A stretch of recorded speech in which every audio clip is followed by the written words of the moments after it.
Entregue seus cartões e as senhas das suas contas. Agora, sim. Essa foi a primeira exigência que minha sogra me fez, apenas 7 dias após o meu casamento. Eu sou servidora pública federal há 10 anos. Com muito esforço, juntei 500 mil em economias e comprei um apartamento em meu nome.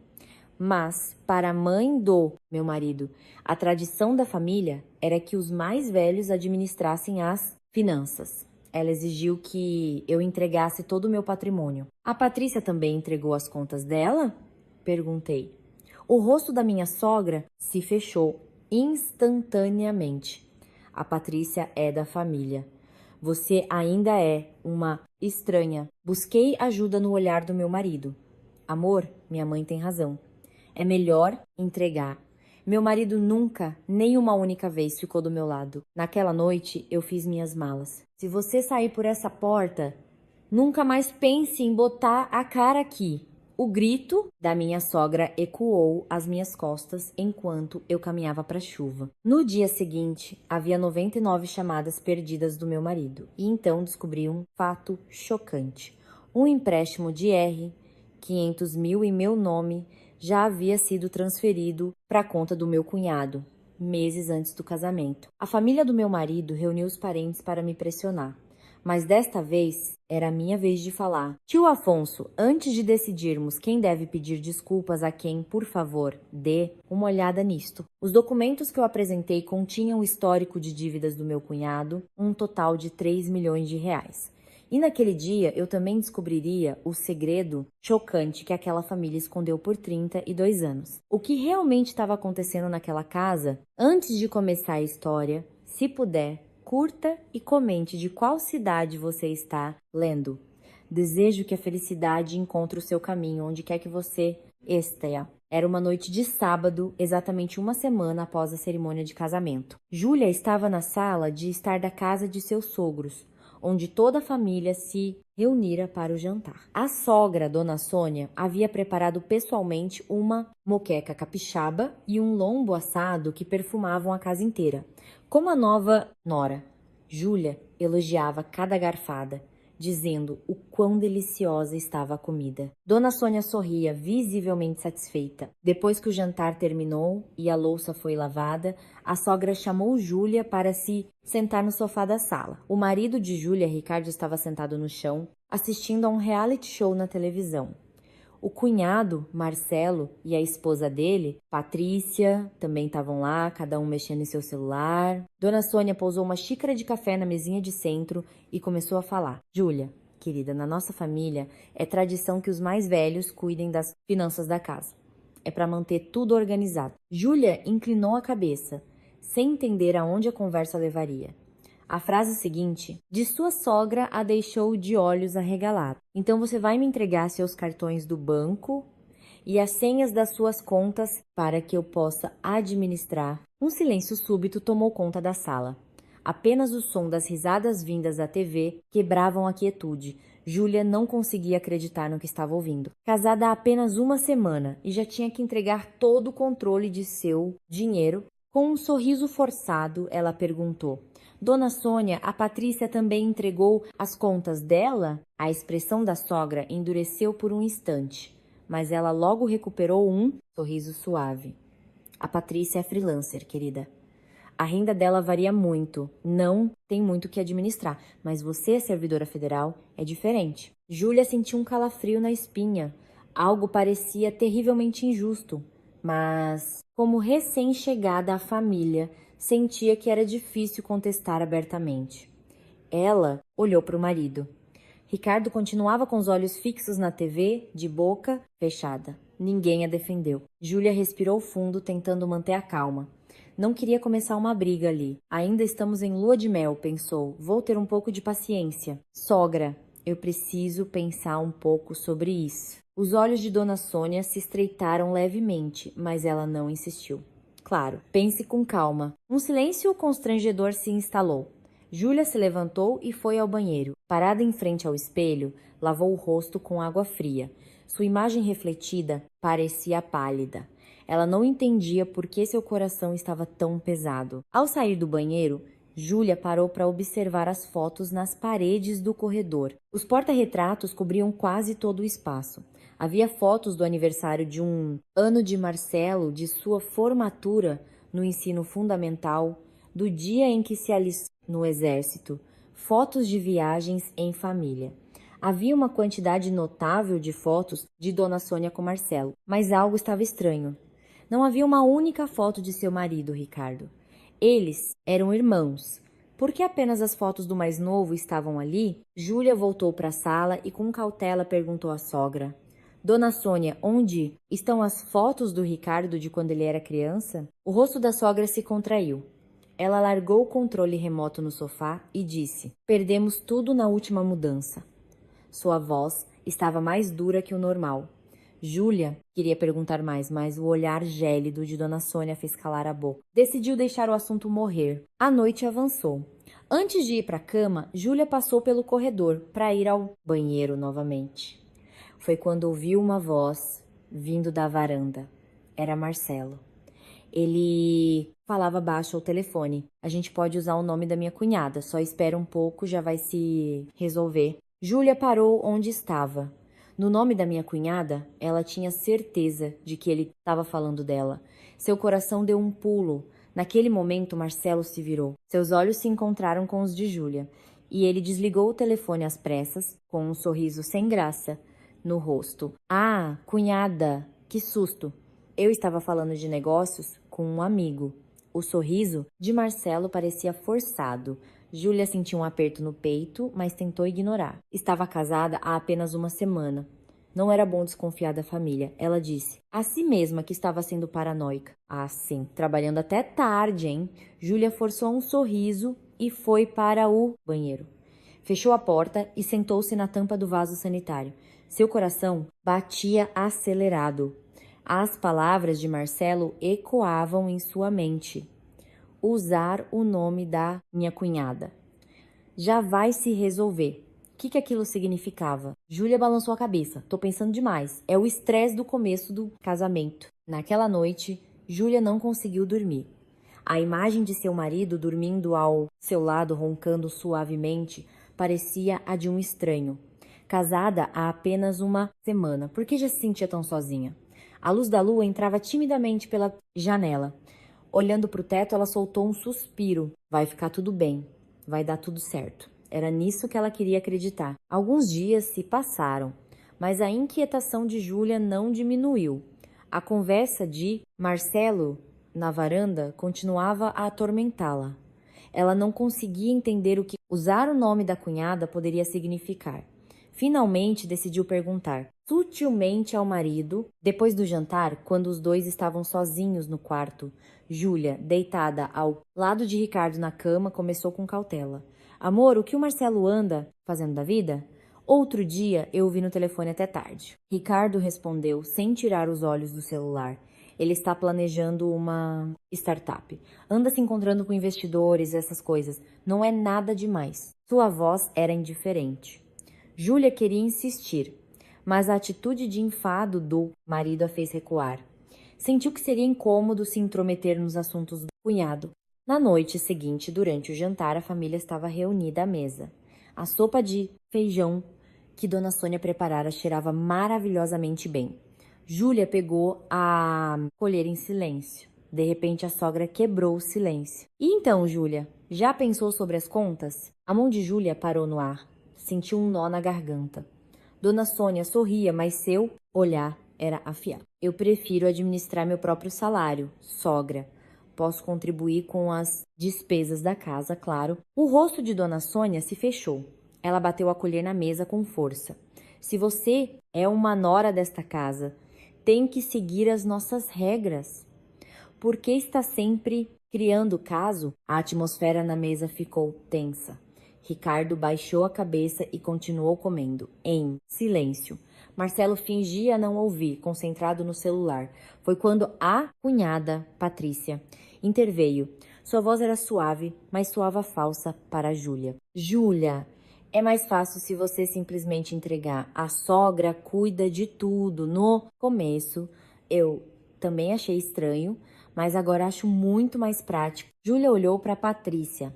Apenas alguns dias atrás, Dona Sônia havia dito que não pediu as contas de Patrícia, porque como freelancer, sua renda era irregular. Mas agora, Patrícia falava como se também tivesse entregado. Júlia mordeu o lábio. Sabia que discutir ali só pioraria as coisas. Acabou baixando a cabeça, sem dizer mais nada. Depois do jantar, enquanto lavava a louça na cozinha, ouviu um barulho na sala. Parecia que Ricardo tinha derramado sopa na roupa. Ai, Ricardo! Não consegue ter mais cuidado? A voz de Dona Sônia soou fria e irritada. Júlia olhou para a sala. A sogra fuzilava Ricardo com o olhar enquanto ele pedia desculpas em voz baixa. Logo em seguida, Marcelo, que segurava um copo de refrigerante, o derrubou no chão. Uma grande quantidade de líquido se espalhou pelo tapete. Júlia esperava outra bronca da sogra, mas a reação foi completamente diferente. Tudo bem, meu filho. Não se preocupe. A voz de Dona Sônia era infinitamente gentil. Você anda tão estressado ultimamente? Ela mesma pegou um pano para limpar o chão e ainda deu um tapinha no ombro de Marcelo. Deixa que a mamãe limpa. Júlia parou de lavar a louça e observou a cena. O mesmo erro, mas atitudes completamente diferentes para os dois filhos. A forma como ela tratava Ricardo com frieza e Marcelo com tanto carinho parecia bizarra. Júlia olhou discretamente para Ricardo. Ele fingia que nada tinha acontecido, mas seus lábios estavam firmemente pressionados. Um gosto amargo encheu a boca de Júlia. Alguns dias depois era fim de semana. Júlia decidiu visitar o salão de beleza que sua sogra administrava. Era a primeira vez que ia lá desde o casamento, então levou um pequeno presente. Com uma cesta de frutas nas mãos, ela abriu a porta do salão. Mas ao entrar, hesitou. O lugar estava surpreendentemente vazio. Havia 6 cadeiras, mas apenas uma cliente. E só uma funcionária era visível. Dona Sônia estava no balcão, conversando com a funcionária. Quando Júlia se aproximou, ouviu a voz da moça. Patroa, este mês a senhora vai pagar só os juros de novo e o valor principal? Os ouvidos de Júlia se aguçaram. Juros? Que dívida era essa? Nesse momento, Dona Sônia a viu. Sua expressão mudou instantaneamente. Ela gesticulou para a funcionária, encerrando a conversa. Ah, Júlia, que surpresa! O que faz aqui? Sua voz estava um tom acima do normal, forçando uma alegria que não sentia. Júlia estendeu a cesta de frutas. Vim fazer uma visita. É a primeira vez que venho desde o casamento. Não precisava se incomodar com isso. Dona Sônia pegou a cesta e a conduziu para dentro, sem mencionar uma palavra sobre a conversa que acabara de ter. Júlia olhou ao redor. O papel de parede estava descascando em alguns pontos e um dos espelhos tinha uma pequena rachadura. Os móveis pareciam velhos. Disseram que o salão tinha 30 anos, mas parecia mal cuidado. Enquanto serviam café, Dona Sônia comentou: o movimento anda fraco. Abriram 2 franquias grandes aqui perto. Júlia sentiu, mas a conversa sobre juros não saía de sua cabeça. Parecia que o problema era mais sério do que apenas uma queda no movimento. No caminho de volta para casa, Júlia mergulhou em pensamentos. A exigência de sua sogra, pelas contas, a ligação suspeita de Marcelo, o estado do salão de beleza. Tudo parecia conectado, mas ela não tinha provas. Tentou se convencer de que estava sendo sensível demais, que a vida de casada era assim mesmo. Naquela noite, deitada na cama, Júlia olhava para o teto. As costas do marido, dormindo ao seu lado, pareciam distantes. Casada há menos de 15 dias, porque já se sentia tão ansiosa, o vento soprava lá fora. Ela se cobriu até o queixo e suspirou. É tudo coisa da minha cabeça. Ela queria acreditar nisso, mas a ansiedade em seu peito não desaparecia facilmente. 15 dias após o casamento, numa noite de terça-feira, Júlia voltou do trabalho para a casa dos sogros. Assim que abriu a porta, sentiu uma tensão no ar. A família inteira estava reunida na sala. Dona Sônia estava sentada no meio do sofá, com o rosto vermelho de raiva. Ricardo, Marcelo e Patrícia estavam sentados ao seu redor. Quando Júlia entrou, a sogra se levantou de um salto. Vem aqui, agora. Sua voz tremia. Júlia largou a bolsa e se aproximou com cautela. O que aconteceu, sogra? Dona Sônia bateu com a mão na mesa de centro. As xícaras de café tremeram. Sua falta de respeito já passou dos limites. Há dias você ignora o que eu digo. O rosto de Júlia endureceu. Era sobre as contas bancárias. A sogra vinha pressionando-a há dias e Júlia vinha adiando a resposta. Sogra, eu já disse que prefiro cuidar do meu próprio dinheiro e que contribuiria com as despesas da casa todos os meses. Os olhos de Dona Sônia se arregalaram. O quê? Você tá me respondendo? Júlia não aguentou mais. A emoção que ela vinha reprimindo explodiu. Então, por que a senhora não exige o mesmo da Patrícia? Somos as duas noras. Por que só eu tenho que fazer isso? A sala ficou em silêncio. Patrícia baixou a cabeça, constrangida. O rosto de Dona Sônia ficou ainda mais vermelho. Quem você pensa que é para falar assim? Comigo? Nesse momento, Ricardo interveio. Júlia esperava que finalmente ele ficasse do seu lado. Mas as palavras que saíram de sua boca foram um choque. Júlia, a mamãe tem razão. Apenas entregue, pela paz da família. Júlia não acreditou no que ouviu. Até o marido estava contra ela. Seu coração afundou. Você é o meu marido. Por que nunca fica do meu lado? Ricardo baixou a cabeça e respondeu. Ela é a mulher que me criou. Não quero magoá-la. Lágrimas brotaram nos olhos de Júlia. Em apenas 15 dias, ela entendeu qual era o seu lugar naquela casa. Para o seu marido, ela não era uma esposa, mas apenas alguém que vinha depois da mãe dele. Júlia não disse mais nada. Virou-se e foi para o quarto. Abriu o guarda-roupa e pegou uma mala. Suas mãos tremiam enquanto ela arrumava suas coisas. Roupas íntimas, cosméticos, algumas peças de roupa para os próximos dias. Apenas o essencial. Ouviu o burburinho da sala, mas não se importou. Fechou o zíper da mala e colocou a bolsa no ombro. Quando abriu a porta do quarto, Dona Sônia estava bloqueando a passagem para a porta da frente, de braços abertos. Onde você pensa que vai? Júlia olhou a sogra nos olhos. Vou para a casa dos meus pais. Os lábios de Dona Sônia tremeram. Se você sair por essa porta, nunca mais pense em botar a cara nesta casa. Entendeu? O coração de Júlia batia forte, mas ela não recuou. Pelo contrário, deu um passo à frente. Entendido. Os olhos de Dona Sônia se arregalaram. Ela não esperava essa reação. Júlia passou por ela e abriu a porta da frente. Lá fora, chovia. Grossas gotas de chuva batiam no chão. Sem guarda-chuva, Júlia saiu. Júlia ouviu a voz do marido atrás dela, mas não olhou para trás. As rodinhas da mala rolavam sobre o asfalto molhado. A chuva encharcava seu cabelo e escorria pelo seu rosto. Não sabia se eram lágrimas ou gotas de chuva. Ela apenas continuou andando, olhando para frente. A imagem de si mesma, sozinha, na chuva fria, puxando uma mala, era desoladora. Lembrou-se do seu sorriso radiante no dia do casamento. Havia sido há apenas 15 dias, vestida de noiva, sonhando com um futuro feliz. E agora, estava fugindo da casa dos sogros como uma fugitiva. Seus ombros tremeram. O choro que ela segurara finalmente veio. Um choro abafado pelo som da chuva, que ninguém ouviria. Enquanto isso, na sala da casa dos sogros, algo mais acontecia. Marcelo estava na janela, olhando para fora, observando a silhueta de Júlia desaparecer na chuva. Seu rosto ficou pálido. Ele pegou o celular rapidamente e ligou para alguém. Ela foi embora. E agora? O prazo dos juros está chegando. Não temos tempo. Sua voz tremia de desespero. Dona Sônia se aproximou de Marcelo, arrancou o telefone de sua mão e desligou a chamada. Mãe, o que está fazendo? O olhar de Dona Sônia estava gelado. Com uma voz baixa e fria, ela disse: Eu estraguei tudo. O rosto de Marcelo ficou ainda mais pálido. O que a senhora quer dizer? Eu não fiz nada. Dona Sônia agarrou o braço do filho. A sua cunhada ouviu você falando na varanda. Eu tinha tudo planejado e você estragou tudo. Os olhos de Marcelo se arregalaram.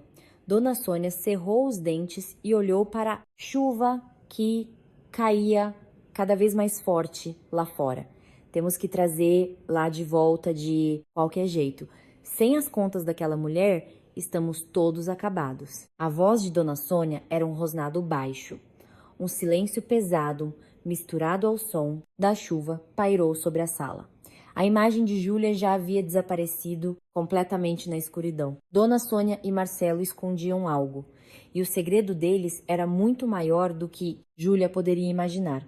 A tempestade estava apenas começando. Perdida na chuva, Júlia finalmente chegou ao seu destino, a casa de seus pais. Pegou 2 ônibus e viajou por mais de 1 hora. Estava completamente encharcada.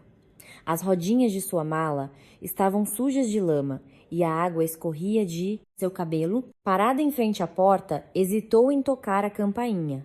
Suas mãos tremiam. Voltar para casa naquele estado, apenas 15 dias após o casamento. Como olharia nos olhos de seus pais? Nesse momento, a porta se abriu. Sua mãe, Dona Lúcia, estava ali com uma expressão de choque. Júlia, minha filha, o que aconteceu? Júlia tentou falar, mas um nó se formou em sua garganta. As palavras não saíam, apenas as lágrimas escorriam por seu rosto. Sua mãe a abraçou sem dizer nada. A roupa molhada de Júlia encharcou a de sua mãe, mas ela não se importou. Entre, filha, entre e troque de roupa. Seu pai, seu Roberto, que lia o jornal na sala, levantou-se. Ao ver a filha, sua expressão endureceu. Júlia, o que houve? Por que está assim? Ao ver o rosto do pai, o choro que Júlia segurara desabou. Suas pernas fraquejaram e ela quase caiu. Seu pai correu para ampará-la. Tome um banho primeiro. Conversamos depois. A mãe preparou um banho quente, toalhas e roupas limpas. No banheiro, Júlia chorou por um longo tempo. A água quente aqueceu seu corpo gelado, mas o gelo em seu coração não derretia. Quando saiu do banho, um prato de arroz com feijão e bife acebolado a esperava na mesa da cozinha. Sua mãe havia preparado tudo às pressas. O vapor subia da comida. Você já comeu? Coma primeiro. Precisa de algo quente. Júlia se sentou à mesa. Pegou o garfo, mas suas mãos tremiam tanto que mal conseguia espetar a comida. Sua mãe acariciou suas costas. Coma devagar, ninguém tá com pressa. Ela levou uma garfada à boca. Era o sabor familiar. O tempero de sua mãe, que ela comia desde criança. Aquele sabor a fez chorar novamente. Durante os 15 dias na casa dos sogros, ela comera elogiando a comida, mas sempre com um desconforto no coração. Agora, uma simples garfada da comida de sua mãe fez com que todas as emoções reprimidas viessem à tona. Só depois de terminar de comer é que Júlia conseguiu falar. Contou tudo, do início ao fim. A exigência da sogra pelas contas, a indiferença do marido, a ligação suspeita de Marcelo, a conversa sobre juros que ouvira no salão. Não. Omitiu um único detalhe. Seu pai ouviu tudo de braços cruzados. Sua expressão ficava cada vez mais sombria. Sua mãe suspirava de tempos em tempos. Quando a história terminou, o pai falou: Júlia, você fez a coisa certa. Não precisa suportar uma situação injusta. Júlia levantou a cabeça. O olhar de seu pai era firme. Só porque você se casou, não significa que tem que aguentar tudo. É a sua vida. Você tem que se proteger. A mãe concordou. Isso mesmo. Por que daria suas contas para sua sogra? O seu dinheiro é seu. As palavras de seus pais aliviaram o coração de Júlia. Ela pensava que a culpa era sua, mas não era. Ela apenas se recusou a aceitar uma exigência absurda. Naquela noite, Júlia dormiu em seu antigo quarto pela primeira vez em muito tempo. As paredes ainda tinham fotos da época da faculdade. Naquela época, o futuro parecia tão brilhante. Agora, tudo estava uma bagunça. Quando estava prestes a deitar a cabeça no travesseiro, seu celular tocou. Na tela, o nome de Ricardo. Ela não atendeu. A chamada caiu e tocou novamente. Ela ignorou de novo. As ligações continuaram. 10, 20, 30 vezes. O telefone não parava de tocar. Júlia o colocou no modo silencioso e o virou para baixo sobre a mesa. Na manhã seguinte, ao acordar, verificou o celular. Havia 99 chamadas perdidas. Dezenas de mensagens de texto também. Júlia começou a lê-las, uma por uma. Minha mãe está com a pressão alta por sua causa. Volte para casa agora. Que vergonha na frente dos mais velhos. Você envergonhou a família inteira. A vizinhança toda já tá sabendo. Você tem que assumir a responsabilidade por isso. Isso é coisa que uma nora faça? Correr para casa dos pais pra fofocar? Patético. As mãos de Júlia tremiam enquanto lia. 99 ligações e dezenas de mensagens. E em nenhuma delas uma única frase de preocupação. Você está bem? Onde você está? Me desculpe. Estou preocupado. Nenhum pedido de desculpa sincero. Nenhuma palavra de preocupação com a esposa. Era tudo sobre a mãe dele, a reputação da família, a posição dele. O celular escorregou de sua mão. Senti um vazio no peito. Afinal, o que eu era para essa pessoa? O sussurro escapou de seus lábios. Durante o namoro de 1 ano e meio, ela pensou que podia confiar nele. Chorou de felicidade quando ele a pediu em casamento. No altar, acreditou sinceramente quando ele disse que ficariam juntos para sempre. E agora? A esposa dele sai no meio da chuva e ele nem pergunta se ela tá bem. Em vez de se preocupar, ele a acusa de envergonhar a família e exige que ela assuma a responsabilidade. Júlia já não tinha lágrimas para chorar. Era mais do que tristeza. Era desolação. Não conseguia acreditar que o homem que amava era essa pessoa. No café da manhã, o pai perguntou: seu marido ligou? Júlia mostrou o celular ao pai. As 99 chamadas perdidas e o conteúdo das mensagens. O pai olhou para a tela por um longo tempo. Sua expressão endureceu. Isso é mensagem que o marido mande? Não há uma única palavra de preocupação como a esposa. O pai colocou o celular na mesa. Seus olhos, treinados por anos na polícia, estavam afiados. Júlia, na minha opinião, tem algo muito errado com essa família. Júlia franziu a testa.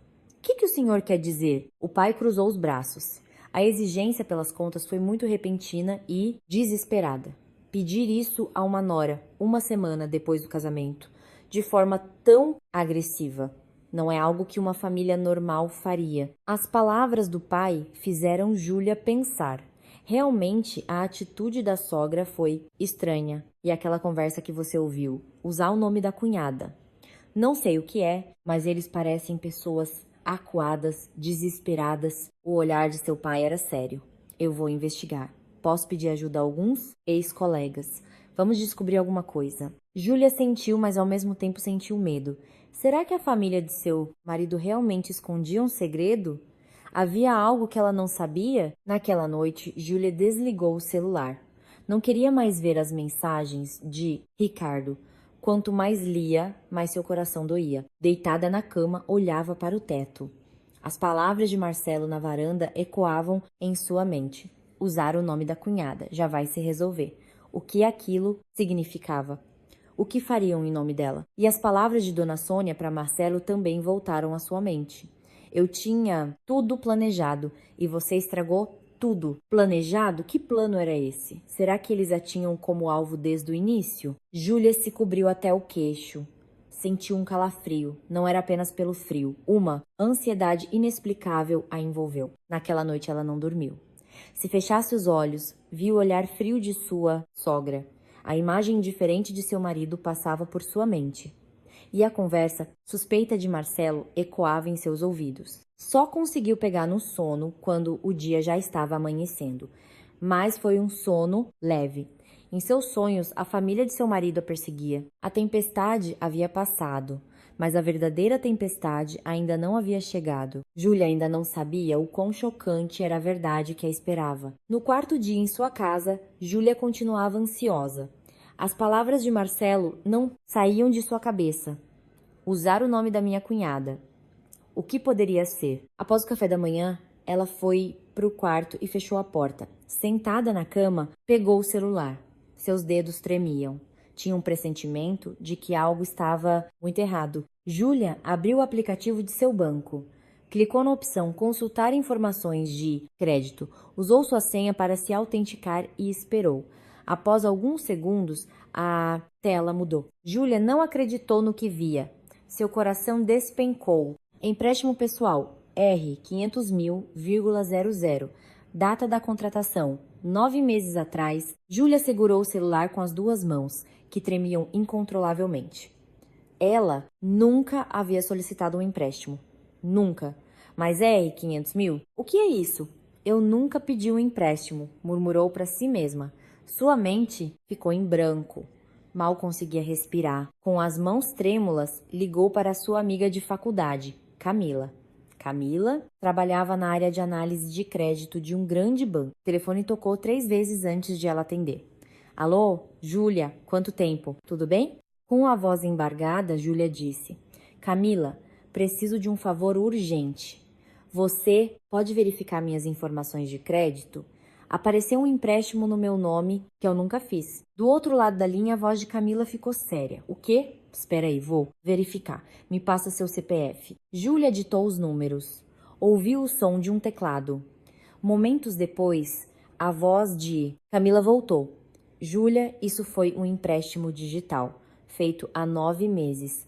A autenticação e a foto do seu documento foram feitas em seu nome. O rosto de Júlia ficou pálido. Empréstimo digital? Eu nunca solicitei isso. A voz de Camila ficou mais baixa. Júlia, alguém te enganou para conseguir a autenticação. Ou você mesma passou um código de confirmação, ou alguém usou o seu celular para isso. Júlia pensou em 9 meses atrás. Era a época em que ela e Ricardo estavam no auge dos preparativos do casamento, contratando buffet, fotógrafo, procurando apartamento. Uma loucura. Camila continuou. Vou verificar o histórico de transferências do dinheiro. Só 1 minuto. O som do teclado novamente e em seguida a voz trêmula de Camila. Júlia, o valor total de R 500 mil foi transferido para a conta de uma pessoa chamada Marcelo H.S. O celular escorregou da mão de Júlia. Do aparelho caído no chão, a voz de Camila escapou. Júlia? Júlia, você tá aí? Júlia pegou o telefone. Suas mãos tremiam tanto que mal conseguia segurá-lo. Camila, repete por favor. Para conta de quem? Marcelo HCS. Você conhece? Marcelo, era o seu cunhado. Os R 500 mil emprestados em seu nome foram para a conta dele. Júlia desligou e desabou na cama. Sentiu o corpo inteiro perder as forças. Sua cabeça girava. Então uma lembrança de 9 meses atrás veio à tona, quando ela e Ricardo estavam pesquisando sobre financiamento para o casamento. Naquele dia, Ricardo disse: Amor, vamos ver as condições de empréstimo. Pelo meu celular, a gente consegue comparar vários bancos de uma vez. Ricardo instalou vários aplicativos de finanças em seu telefone e pediu a Júlia: só preciso de uma foto da sua identidade e do código de verificação que vai chegar por SMS. É rapidinho. Júlia confiava em seu noivo. Não suspeitou de nada. Tirou uma foto do documento e enviou para ele. E também ditou o código que chegou em seu celular. Então, Ricardo perguntou: qual endereço a gente coloca para entregar os documentos do empréstimo? Quando Júlia ia dizer o endereço de sua casa, Ricardo a interrompeu. Como vamos? Morar juntos é melhor colocar o endereço da minha casa. Você vai se mudar para cá em breve, de qualquer jeito. Júlia concordou, sem pensar. E assim o endereço de entrega foi registrado como da casa dos sogros. Alguns dias depois, Ricardo disse: Nosso pedido foi negado, amor. Não nos encaixamos nos critérios. Que pena. Júlia acreditou nele. Se foi negado, paciência. Eles encontrariam outra maneira, mas a verdade era outra. O empréstimo não foi negado, foi aprovado. R 500 mil foram emprestados em nome de Júlia e transferidos para a conta de Marcelo. A notificação de aprovação foi para o celular de Ricardo e a correspondência foi para a casa dos sogros. Júlia nunca soube. Foi tudo um golpe planejado. Júlia cobriu o rosto com as mãos. As lágrimas escorriam por entre seus dedos. Seu corpo tremia violentamente. Eles me usaram desde o início. Sua voz saiu rouca. Não era amor. Era um golpe. O namoro de 1 ano e meio passou como um filme em sua mente. O sorriso gentil de Ricardo no primeiro encontro, os buquês de flores em cada data comemorativa, o momento em que ele se ajoelhou com um anel, o dia do casamento em que seguraram as mãos felizes. Tudo mentira. Do começo ao fim, uma atuação para enganá-la. Ricardo não se casou com ela por amor. Ele se aproximou para roubar seu dinheiro. Júlia se jogou na cama e soluçou. Tentou abafar o choro no travesseiro, mas os soluços escapavam. Seus ombros tremiam. Como ela não percebeu? Como pôde ser tão cega? Sentia-se uma idiota.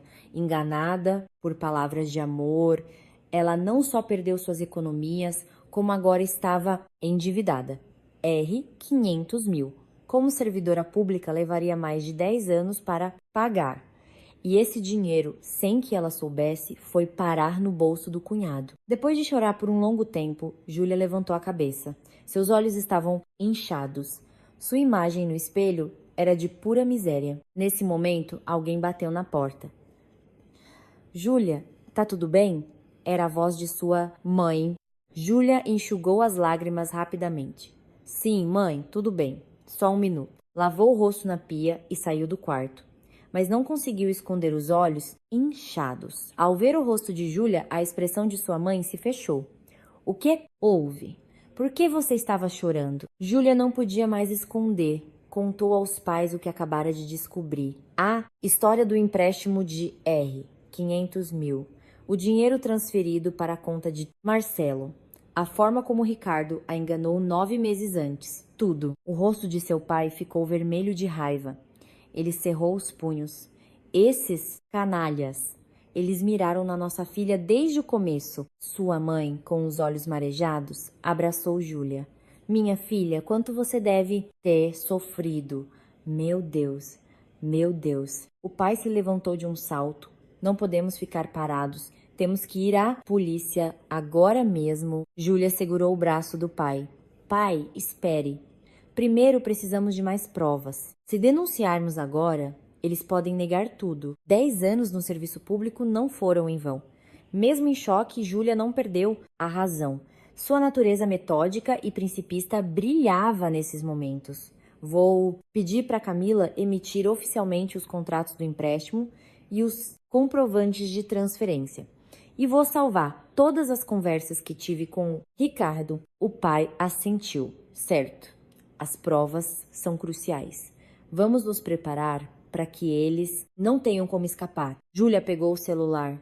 Suas mãos ainda tremiam, mas seu olhar era determinado. Ela não podia mais ficar apenas chorando.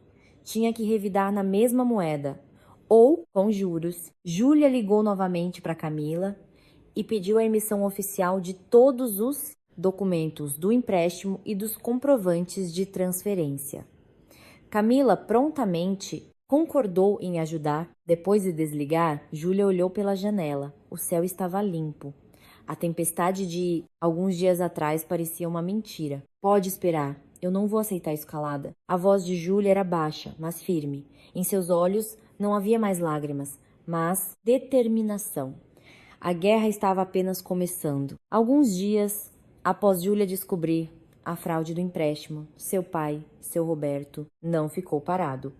Com mais de 30 anos de experiência como policial civil, ele sabia como investigar melhor do que ninguém. Deixa comigo, tem mais coisa por trás dessa história. Seu Roberto começou a investigar discretamente a vizinhança da casa dos sogros. Com a ajuda de ex-colegas, verificou o histórico de crédito de Marcelo. E ele mesmo foi a campo para coletar informações. Alguns dias depois, o pai voltou com uma expressão grave, segurando o celular. Júlia, veja isso. Ele mostrou a tela do celular, havia várias fotos. Júlia passou por elas uma por uma. A primeira era do beco atrás do salão de beleza de sua sogra. Havia um papel colado na parede. As letras vermelhas eram nítidas. Aviso de cobrança extrajudicial devedor. Marcelo HS, cobrança de dívida com agiota. Os olhos de Júlia se arregalaram. Agiota? Marcelo não estava pagando suas dívidas e estava recebendo avisos de cobrança. A segunda foto era semelhante. O nome de outra empresa de agiotagem em outro aviso. A terceira e a quarta foto, a mesma coisa. todas exigindo que Marcelo pagasse o que devia. Pai, o que é tudo isso? A voz de Júlia tremia. O pai suspirou. Esse rapaz tem dívidas por toda parte. Fui conversar na padaria, perto do salão. Seu Roberto contou o que aconteceu. Ele foi a uma padaria na mesma rua e viu o dono, um senhor de uns 60 anos, varrendo a calçada. Puxou conversa. Bom dia. Esse salão de beleza aí parece antigo, não é? O dono da padaria parou de varrer. Ah, aquele ali tem mais de 30 anos. Mas o movimento anda fraco. É mesmo? Por quê? O dono baixou a voz. O filho mais novo da dona, sabe? Disse que ia ficar rico com criptomoedas, mas agora vive aparecendo uns agiotas por aqui. A gente até fecha mais cedo, de medo. Os ouvidos do pai de Júlia se aguçaram. Agiotas? Sim. Uns homens de terno preto chegam de carro, gritam na porta. Paga o quê? Deve. Cadê você? Essas coisas. A vizinhança toda sabe. O homem suspirou. Dá pena da dona do salão. Trabalhou a vida inteira para juntar o que tem e agora vai perder tudo para pagar a dívida do filho. Seu Roberto perguntou mais detalhes. Desde quando os agiotas apareciam, com que frequência, quem eram? O dono da padaria contou tudo o que sabia. Depois da conversa, o pai teve certeza. A dívida de Marcelo era gigantesca. Ao ouvir a história, Júlia ligou novamente para Camila. Pediu para ela verificar o valor oficial da dívida de Marcelo. Camila investigou dentro do que o sistema do banco permitia. No dia seguinte, Camila ligou. Júlia, a situação é grave. Sentada na cama, Júlia segurou o telefone com força. Quanto é? Primeiro, tem um empréstimo pessoal de R, 80 mil no cartão de crédito dele. Ele estourou o limite todo quando ainda trabalhava. R, 80 mil. Júlia engoliu em seco. Depois, empréstimos em financeiras que somam R, 420 mil. Juros altíssimos. Só de juros já deve ser uma fortuna. R, 420 mil. Os números só aumentavam, mas o problema é que isso não é tudo. A voz de Camila ficou ainda mais baixa. As dívidas com agiotas não aparecem nos registros oficiais, mas, juntando os avisos de cobrança que seu pai encontrou e o depoimento do vizinho, a dívida com agiotas deve ser de no mínimo R, 2,5 milhões. As mãos de Júlia amoleceram. Ela quase derrubou o celular. 2 milhões, meio, sim. Somando os 80 mil do cartão, os 420 mil das financeiras e os 5 milhões dos agiotas, tudo dá mais de 3 milhões de reais. 3 milhões de reais. Júlia ficou em silêncio por um tempo. O número era tão grande que parecia irreal. Júlia, você está aí? Sim, tô. Obrigada, Camila. Júlia desligou e ficou sentada, atordoada. Sua mente estava um caos. O número de 3 milhões girava em sua cabeça. No jantar, ela contou aos pais o que Camila havia descoberto. O rosto de seu pai ficou vermelho de fúria. 3 milhões? Aquele moleque deve 3 milhões? Sua mãe cobriu a boca com a mão. Meu Deus! Como ele vai pagar isso? O pai bateu o punho na mesa. Os pratos tremeram. Então era por isso. Eles se aproximaram da nossa filha para pagar as dívidas dele. O casamento foi uma farsa. Eles queriam usar a minha filha como um caixa eletrônico. A voz do pai tremia, uma mistura de raiva e tristeza. Júlia baixou a cabeça. O pai estava certo. Desde o início, ela não era uma nora amada, mas uma ferramenta para quitar dívidas. O namoro, o pedido de casamento, a cerimônia feliz. Tudo um golpe planejado. Mas Júlia não chorou. Já havia chorado o suficiente. Agora, precisava de algo mais do que lágrimas. Pai, mãe, eu não vou deixar barato. A voz de Júlia era firme. Seu olhar havia mudado. Vou reunir todas as provas e lutar na justiça. Vou recuperar cada centavo que me tiraram. O pai assentiu. É isso mesmo. Eu te ajudo. Naquela noite, Júlia começou a organizar as provas metodicamente.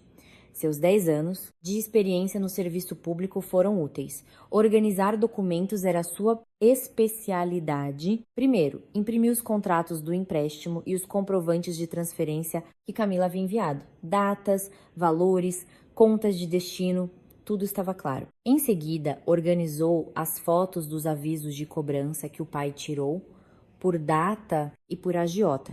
Não esqueceu o depoimento do dono da padaria. Seu pai havia gravado a conversa. Salvou o arquivo em um pendrive. Por fim, salvou todas as mensagens trocadas com Ricardo. As conversas sobre o empréstimo negado, as mentiras e as 99 chamadas e mensagens de acusação depois que ela saiu de casa. Júlia colocou tudo numa pasta. Um volume considerável de documentos. Isso deve ser suficiente, pensou. Agora só faltava um advogado. O pai indicou um amigo de longa data, especialista em direito civil e criminal. O advogado ouviu a história de Júlia, analisou as provas e assentiu. As chances de ganhar são altas. As provas são irrefutáveis. Junto com o advogado, Júlia traçou uma estratégia. Entrariam com um pedido de divórcio e uma queixa-crime simultaneamente. Marcelo seria acusado de estelionato e a sogra de cumplicidade. Quando os preparativos estavam concluídos, recebeu uma ligação da casa dos sogros. Era Ricardo. Sua voz estava dura. Júlia. O tio Afonso convocou uma reunião de família. Todos os parentes mais velhos estarão lá. Você precisa vir e se desculpar pelo que fez. Júlia ouviu em silêncio. E então respondeu calmamente. Tudo bem. Eu vou. Ao desligar, seus pais a olharam preocupados. Júlia, você vai mesmo? Pode ser. Perigoso, disse a mãe. O pai também parecia aflito. Júlia pegou a pasta grossa de documentos sobre a mesa. Olhou para os pais e disse: Não se preocupem. Desta vez sou eu quem vai falar. Seu olhar era de aço. Ela não era mais a nora que aceitava tudo. Vou mostrar a eles quem deve desculpas a quem. O pai deu um tapinha no ombro da filha. Essa é a minha garota. Vá lá e acabe com eles. A mãe, embora preocupada, confiava na filha. Tome cuidado, não perca a cabeça. Júlia assentiu. O coração batia forte, mas não havia medo. Pelo contrário, estava ansiosa. Finalmente, a hora da verdade havia chegado. O sol se punha lá fora, tingindo o céu de vermelho. Guardando a pasta na bolsa, Júlia pensou: amanhã tudo vai mudar. A calmaria antes da tempestade pairava no ar. A verdadeira batalha estava prestes a começar. Chegou o dia da reunião de família. Júlia vestiu-se de forma sóbria e foi para a casa dos sogros. O coração batia forte, mas seus passos eram firmes.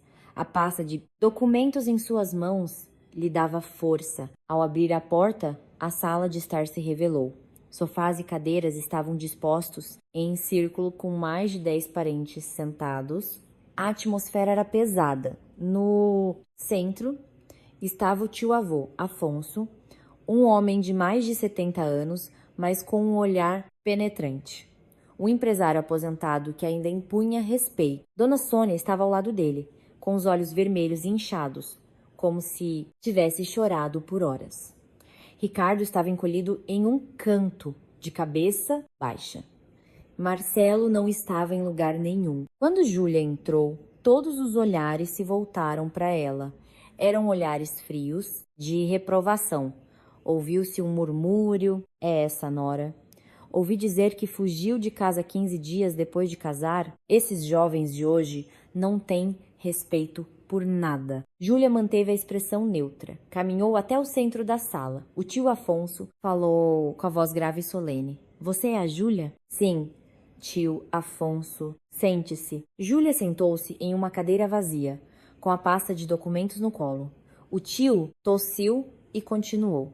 Estamos aqui hoje para resolver um problema de família.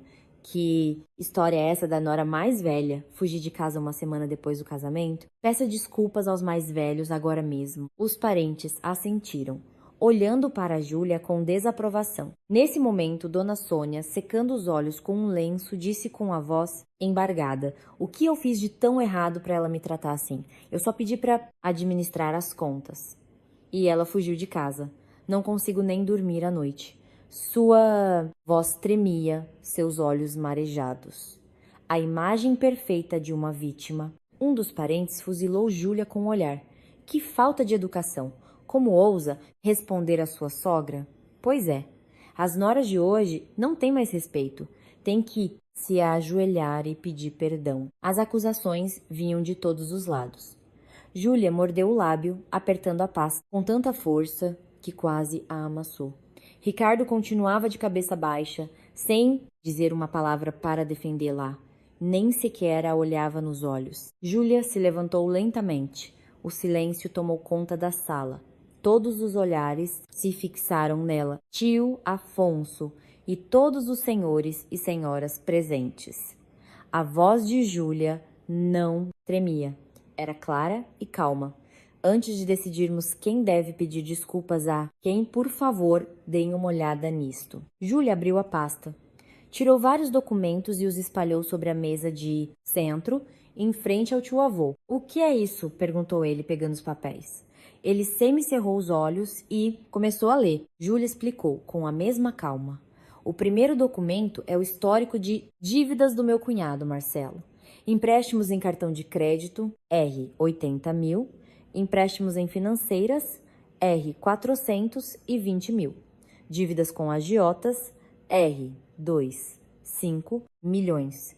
O total ultrapassa 3 milhões de reais. Um murmúrio se espalhou pela sala. O quê? 3 milhões? Marcelo devia 3 milhões. Ele disse que estava investindo em criptomoedas. Era tudo mentira? Os rostos dos parentes mostravam choque. Eles se entreolhavam, cochichando. O rosto de Dona Sônia ficou branco como cera. Seus lábios tremiam. Júlia apontou para o segundo documento. Este é o comprovante de transferência do empréstimo de R. 500 mil feito em meu nome. 9 meses atrás, sem o meu conhecimento, o empréstimo foi aprovado e o valor total foi depositado na conta do Marcelo. Os olhos do tio Afonso se arregalaram. A mão que segurava o papel tremia. O que? Você está dizendo que eles roubaram dinheiro da nora? Júlia assentiu. Sim. Antes do casamento, o Ricardo disse que estava pesquisando financiamentos para nós e me pediu meu documento e códigos de confirmação. Ele mentiu, dizendo que o pedido foi negado. Na verdade, ele tirou R, 500 mil no meu nome e entregou para o irmão. A sala congelou. A expressão dos parentes mudou completamente. Aqueles que antes a acusavam agora olhavam para Dona Sônia e Ricardo com desconfiança. Meu Deus, foi um golpe. Roubaram dinheiro da própria nora? Isso não pode ser verdade. Dona Sônia se levantou de um salto, com o rosto vermelho de raiva. É tudo mentira! Ela falsificou tudo. Meu Marcelo nunca faria uma coisa dessas. Sua voz era estridente, mas seus dedos tremiam. Seus olhos vagavam, inquietos. Júlia pegou o terceiro documento. Estes são os avisos de cobrança dos agiotas que estavam colados atrás do salão da sogra. E esta é a gravação do depoimento do dono da padaria vizinha. Ele disse que os agiotas procuram Marcelo constantemente. O sangue sumiu do rosto de Dona Sônia. Suas pernas fraquejaram e ela cambaleou para trás. O tio Afonso bateu os papéis na mesa com força. Sônia, que história é essa? Sua voz era um rosnado baixo e furioso. Você deu um golpe na noiva do seu filho? Usou o nome dela para pagar as dívidas do outro? É essa a honra da nossa família? Dona Sônia abria e fechava a boca, tentando encontrar uma desculpa. Mas nenhum som saía. Pela primeira vez, Ricardo levantou a cabeça. Seu rosto estava pálido. Tio, eu juro que não sabia de tudo. Eu só fiz o que a minha mãe mandou. Dona Sônia olhou para Ricardo com fúria. O que você está dizendo, seu moleque? Ricardo se encolheu, mas continuou. É a verdade. Foi a senhora que me mandou pegar os documentos da Júlia. Foi a senhora que mandou colocar o nosso endereço para a correspondência. A sala explodiu em murmúrios. Os olhares dos parentes para Dona Sônia eram agora gélidos. O tio Afonso se levantou. Então foi por isso que você armou o casamento? Desde o início, o plano era roubar o dinheiro da nora? Seu grito ecoou pela sala. Dona Sônia não aguentou mais e desabou no sofá. Júlia, observando a cena, falou. Diante de todos os senhores, eu declaro. O silêncio voltou. Todos os olhares se voltaram para ela. Eu, Júlia, vou me divorciar de Ricardo. O rosto de Ricardo se contorceu. Seus lábios tremiam. E vou reaver todo o meu dinheiro na justiça. Vou processar luspura, estelionato e apropriação indébita. A voz de Júlia era fria e determinada. Seus olhos não continham mais lágrimas, apenas resolução. De repente, Dona Sônia se levantou, com o rosto desfigurado pela raiva. Sua atrevida. Ela tentou avançar em direção a Júlia, mas antes de dar 2 passos, cambaleou. Seus olhos reviraram e ela desabou no chão. "Mãe!" gritou Ricardo, correndo em sua direção. Os parentes se levantaram, chocados. "Chamem uma ambulância. Tragam água." A sala virou um caos. Dona Sônia estava inconsciente no chão. Júlia, observando a cena, calmamente juntou seus documentos. Não havia mais nada para ela ali. Ricardo a agarrou. "Júlia, eu juro que não sabia de tudo. Eu só obedeci minha. Mãe, por favor." Júlia se soltou de sua mão. Seu olhar era gélido. "É tarde demais." Ela se virou e caminhou em direção à porta. Ouviu a voz de Ricardo atrás dela, mas não olhou para trás. Abriu a porta e saiu. A luz do sol a ofuscou. Respirou fundo. Sentiu um alívio imenso, como se um peso enorme tivesse sido tirado de seus ombros. Júlia começou a andar lentamente. A verdadeira batalha começaria agora. Lutaria até o fim na justiça para recuperar tudo. O dinheiro roubado e a dignidade pisoteada. Alguns dias após a reunião de família, Júlia iniciou o processo de divórcio. Contratou advogado, amigo de seu pai, que começou a preparar a papelada. "Precisamos da certidão de casamento, de nascimento e dos seus documentos pessoais." Júlia foi ao cartório para obter as certidões. Como servidora pública, estava acostumada com a burocracia. Com os documentos em mãos, foi para o escritório do advogado. O advogado começou a revisar os papéis, um por um. Passou pela certidão de casamento e, ao chegar na de nascimento, parou subitamente. "Espere um pouco." Ele semicerrou os olhos, examinando o documento com mais atenção. "Júlia, você já viu isso?" Júlia olhou para onde ele apontava. Era o campo mãe, na certidão de nascimento de Ricardo. Ao lado do nome de Dona Sônia havia uma anotação. "Que é isso?" "Seu marido, Ricardo, tem uma mãe biológica", explicou o advogado. "Dona Sônia é a madrasta dele." Os olhos de Júlia se arregalaram. "Madrasta? A mãe dele não é a mãe biológica." "Ele é?" "Exatamente. Olha aqui. A mãe biológica de Ricardo faleceu há 32 anos, quando ele tinha 5. Um ano depois, o pai dele se casou novamente com Dona Sônia." Júlia examinou o documento. O advogado estava certo. A mãe biológica de Ricardo era outra pessoa. Dona Sônia era madrasta. "É o Marcelo?" "Marcelo é o filho biológico que Dona Sônia teve após o casamento.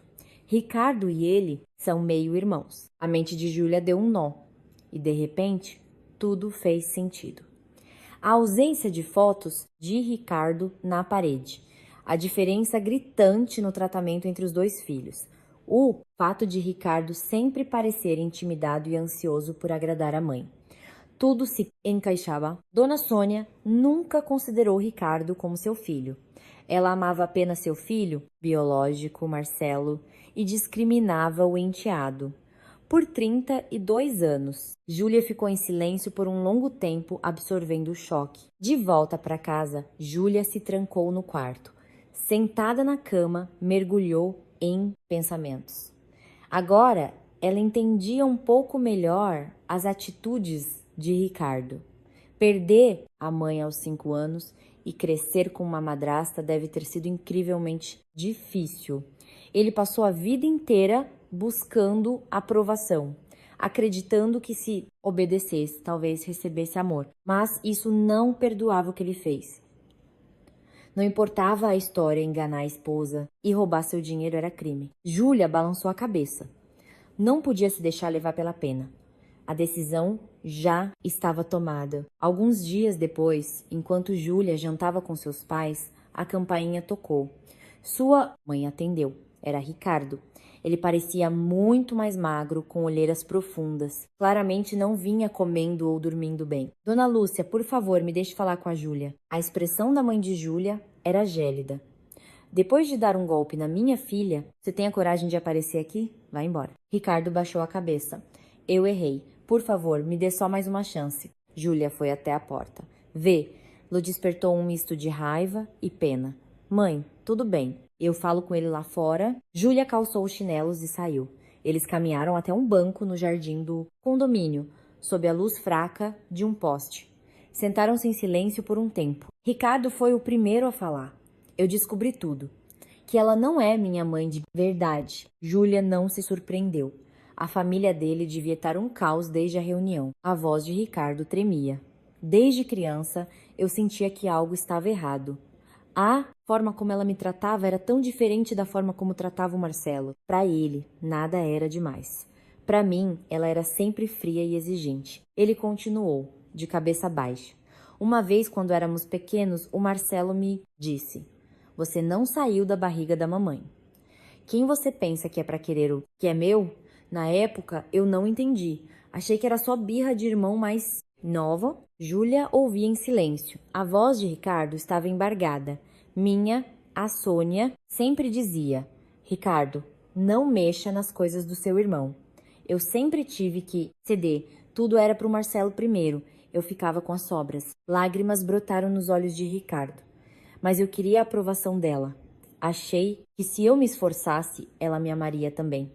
Por isso, fiz tudo o que ela mandou. A palavra dela era lei.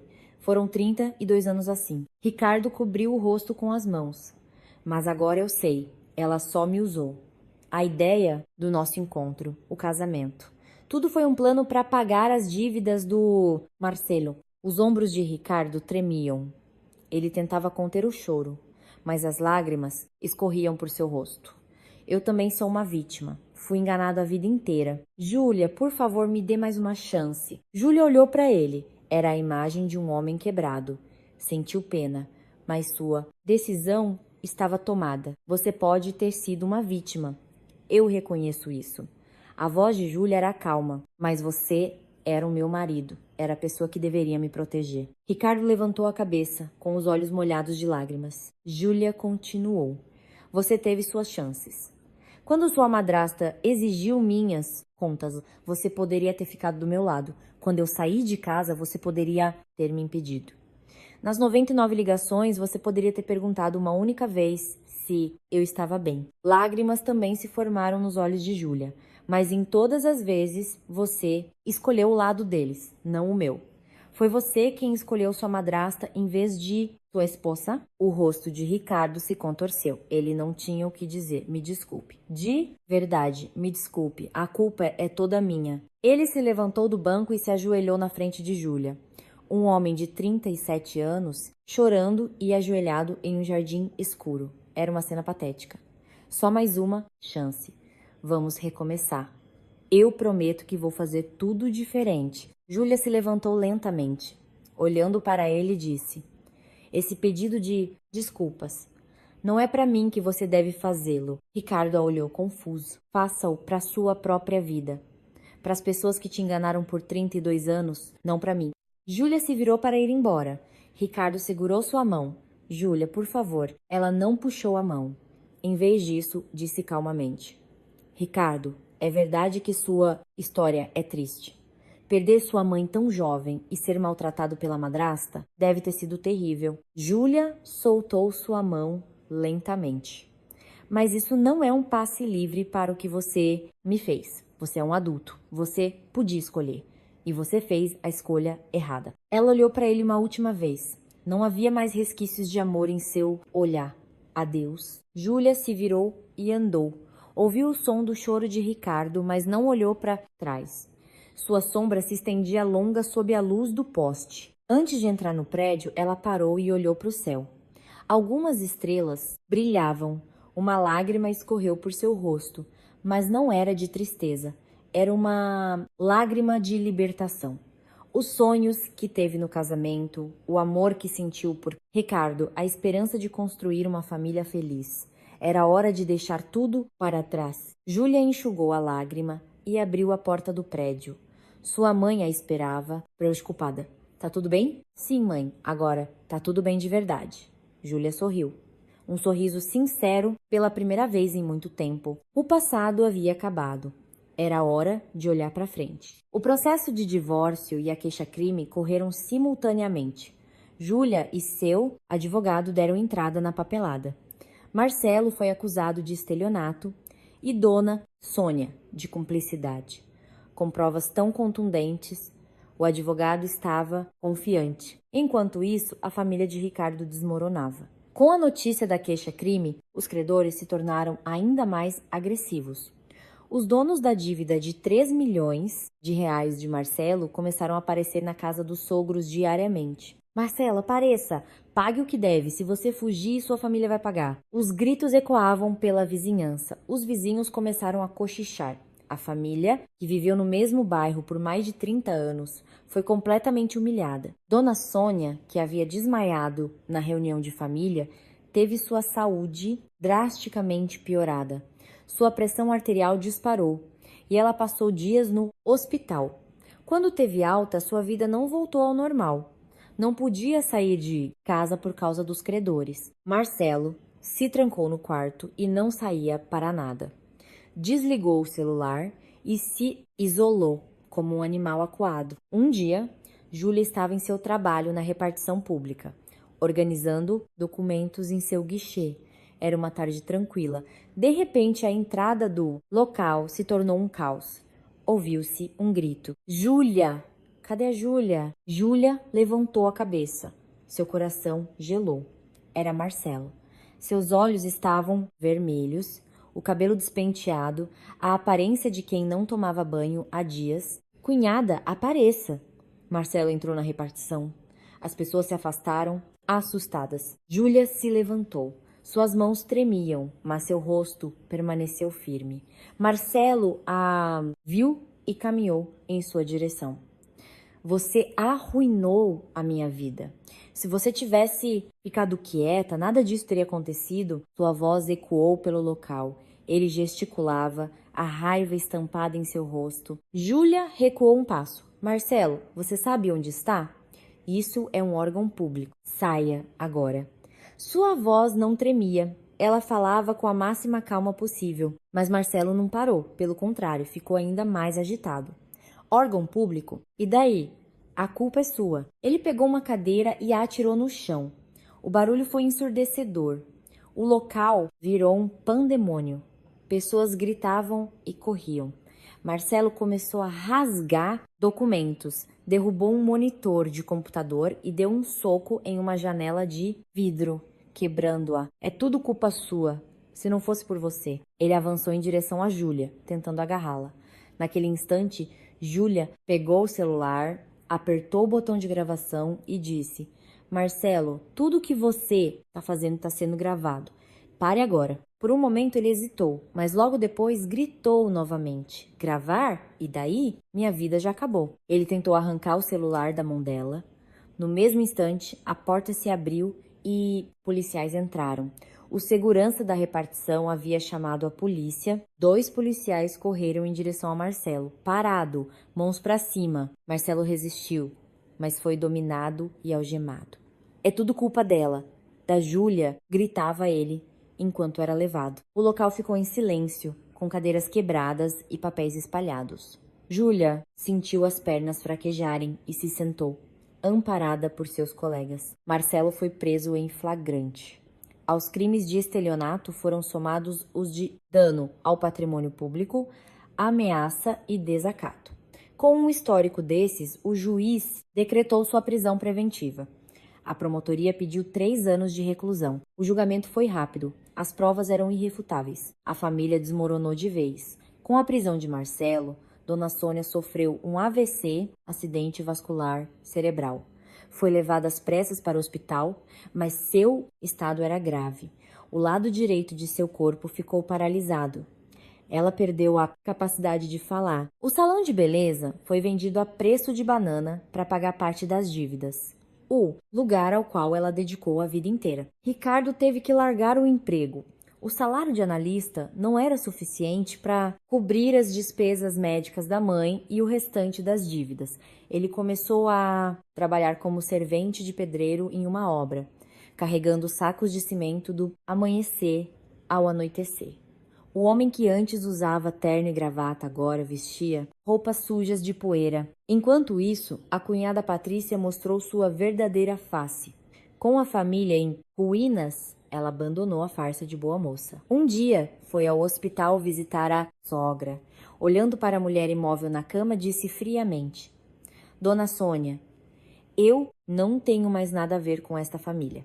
O Marcelo está preso porque eu deveria afundar junto? Dona Sônia tentou falar, mas apenas um som gutural saiu. Patrícia riu com desdém. Eu vou cuidar da minha vida. Vou enviar os papéis do divórcio. Ela se virou e saiu. Foi direto para a casa dos sogros. Entrou na casa vazia, revirou o quarto da sogra e encontrou um envelope com R, 30 mil em dinheiro que Dona Sônia guardava para emergências. Patrícia pegou o dinheiro e desapareceu. Ricardo, ao descobrir o roubo, contou à mãe no hospital.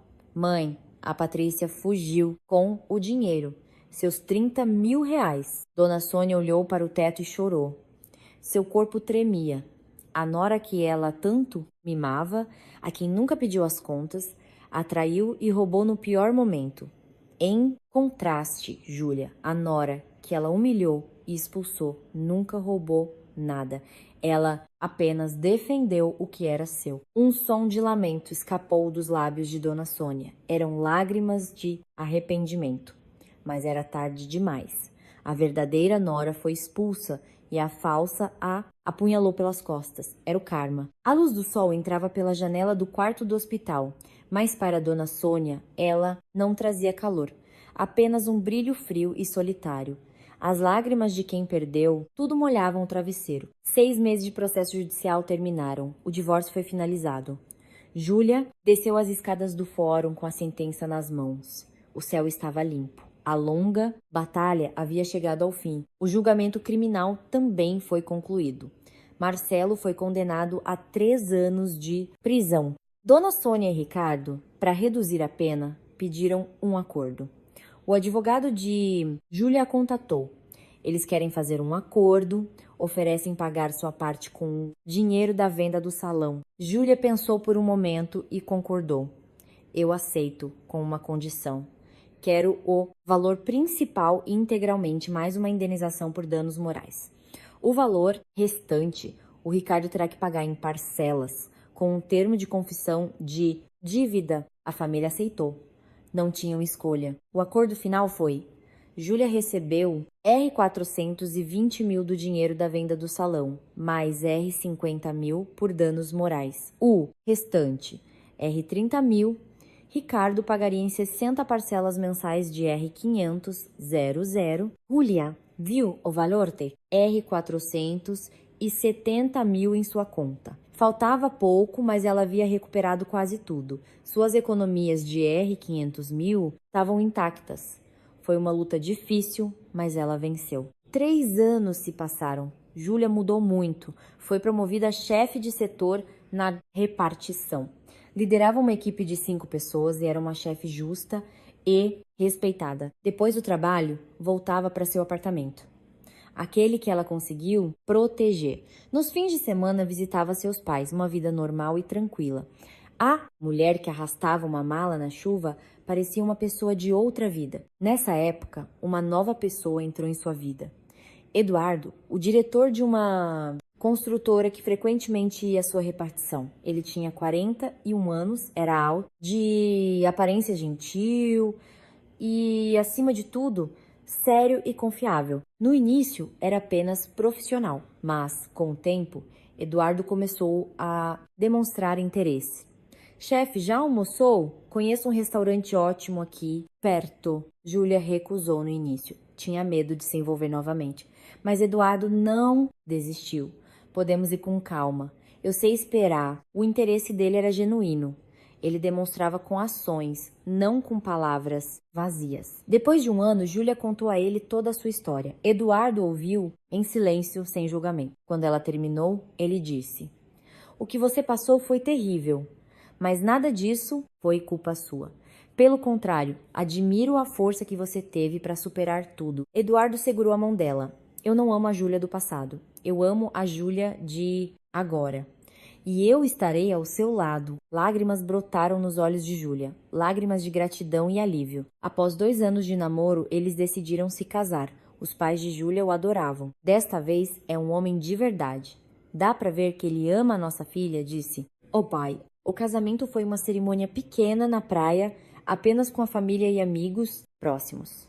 Júlia, de vestido branco, segurou a mão de Eduardo ao som das ondas. Vou te fazer feliz para sempre, sussurrou ele. No final da festa, Júlia abraçou seus pais. Pai, mãe, obrigada por ficarem do meu lado. Foi por causa de vocês que eu consegui me reerguer. Foi você quem venceu essa batalha, minha filha, disse o pai, emocionado. Enquanto isso, o que aconteceu com a outra família? Dona Sônia vivia numa clínica de repouso, paralisada em uma cama, incapaz de falar ou comer sozinha.